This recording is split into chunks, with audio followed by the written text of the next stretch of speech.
Wednesday saw significant legislative developments in the Lok Sabha. Three crucial bills aimed at overhauling India's criminal laws have been passed, marking a historic shift in the legal landscape. Here are the details.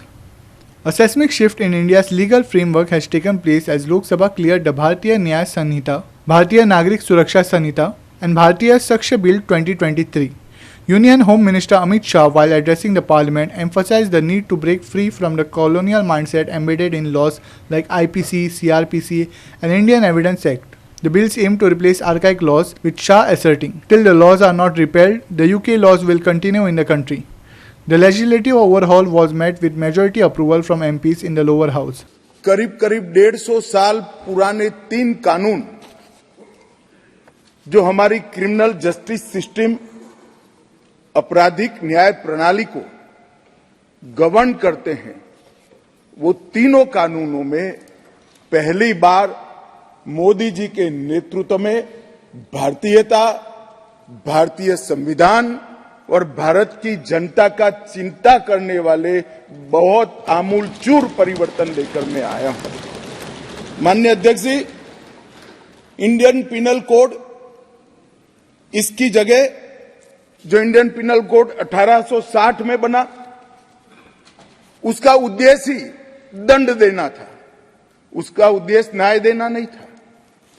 उसकी जगह भारतीय न्याय संहिता 2023 इस सदन की मान्यता के बाद पूरे देश में अमल में आएगी।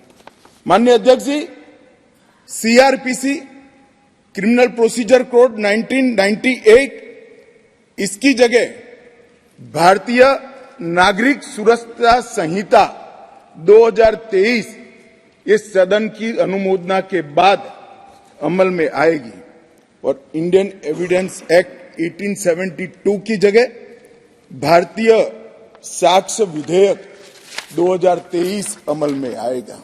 आइटम नंबर 29, भारतीय न्याय द्वितीय संहिता 2023। प्रश्न है कि विधेयक पर विचार किया जाए। जो सदस्य इसके पक्ष में हाँ कहें, जो सदस्य विरोध में ना कहें। मेरे विचार में निर्णय हाँ वालों के पक्ष में, हाँ वालों के पक्ष में। विधेयक पर विचार करने हेतु प्रस्ताव को स्वीकृत किया गया। अब सभा विधेयक पर खंडवार विचार करेगी। In tandem with this legal milestone, suspension of MPs continues, reaching a total of 143. Two Kerala MPs, Thomas Chazikadan and AM Arif, faced suspension from Lok Sabha. Meanwhile, in Rajya Sabha, NDA MPs expressed solidarity with Chairman Jagdeep Dhankar after a TMC MP mimicked him outside Parliament. Vice President Dhankar, addressing the incident, asserted that he would not tolerate any insult to Parliament and the Vice President's post. Prime Minister Narendra Modi also conveyed his displeasure over the abject theatrics of some MPs. Subhashish Govekar and Sangeeta Oli for Goa 365.